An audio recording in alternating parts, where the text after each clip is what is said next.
Welcome to The Last Breakfast. Please enjoy the video. In this video, I will explain how to change oil in your Land Rover Discovery. First, gather your essential tools, including a wrench, an oil filter remover, and a drain pan. Make sure you have the correct type and quantity of new engine oil, along with a fresh oil filter. Park your vehicle on a level surface and engage the parking brake for safety. This preparation ensures a smooth process. Now, locate the oil drain plug, usually found at the bottom of the oil pan. Place your drain pan directly beneath it. Carefully remove the plug, allowing the old engine oil to flow out completely into the pan. This can take several minutes.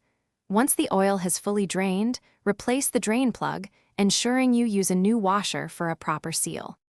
Next, remove the old oil filter using a filter wrench and clean the mounting surface thoroughly. Before installing the new filter, apply a thin layer of fresh oil to its rubber gasket. Hand tighten the new filter until snug, then give it about 3/4 of a turn more.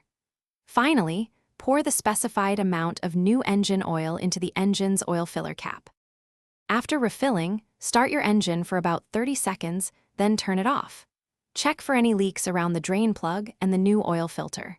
Allow a few minutes for the oil to settle, then verify the oil level using the dipstick, adding more if necessary to reach the full mark. Remember to check the description for a link to the Echo Dot smart speaker and other great deals. You've successfully changed your oil. Thanks for watching. If this was helpful, leave a like and consider subscribing. See you next time.